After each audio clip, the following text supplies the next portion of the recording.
জুলাই আন্দোলনে মানুষ হত্যার সরাসরি নির্দেশ দিয়েছিলেন ক্ষমতাচ্যুত প্রধানমন্ত্রী শেখ হাসিনা।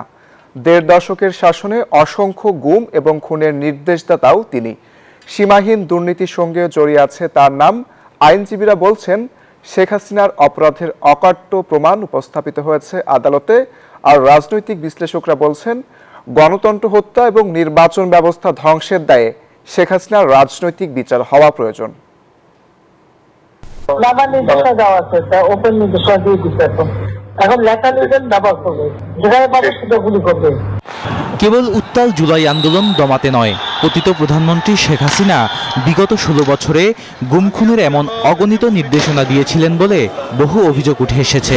জুলাই গণঅভ্যুত্থানে শেখ হাসিনা সরকারের পতন হলে বিভিন্ন অভিযোগে তার বিরুদ্ধে মোট মামলা হয় ২৩৪টি। এর মধ্যে হত্যা মামলাই আছে ২০৩টি।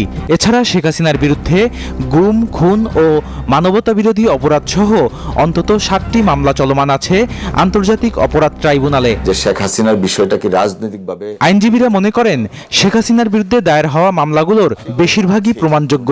আদালতে এসব মামলার দৃষ্টান্তমূলক শাস্তি হলে আগামীতে আর কেউ ফ্যাসিবাদী হয়ে ওঠার সাহস পাবে না।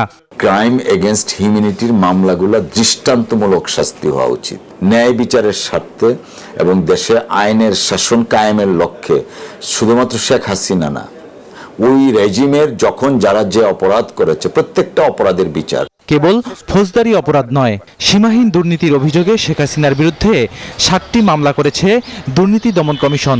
বিচার প্রক্রিয়া স্বচ্ছ হলে এসব মামলায় তাকে সাজার মুখোমুখি হতে হবে বলে মনে করেন বিশেষজ্ঞরা।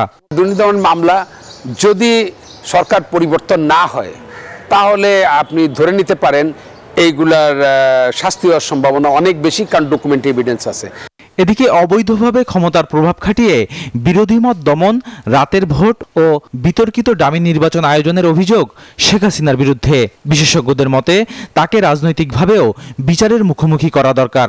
শেখ হাসিনা যতগুলো দুর্বৃত্তায়ন করেছে তার মধ্যে রাজনৈতিক দুর্বৃত্তায়নটাই সর্বাগ্রে বিচার হওয়া দরকার বলে আমি মনে করি। সে সংসদ, নির্বাচন কমিশন, রাষ্ট্রীয় কাঠামো, প্রধানমন্ত্রী অফিস সবগুলোকেই সমস্ত জায়গায় একক ক্ষমতার মধ্যে নিয়ে এসেছিল এবং সেই জন্য আজকে যে দেশে এত মানুষের আত্মত্যাগ, এত মানুষের আহাজারি বা এই যে ফ্যাসিজমের যে অতীত হলো, বাংলাদেশে পতিত হলো, এটা শেখ হাসিনার জন্য এবং অবশ্যই তার রাজনৈতিক বিচারটাও হতে হবে।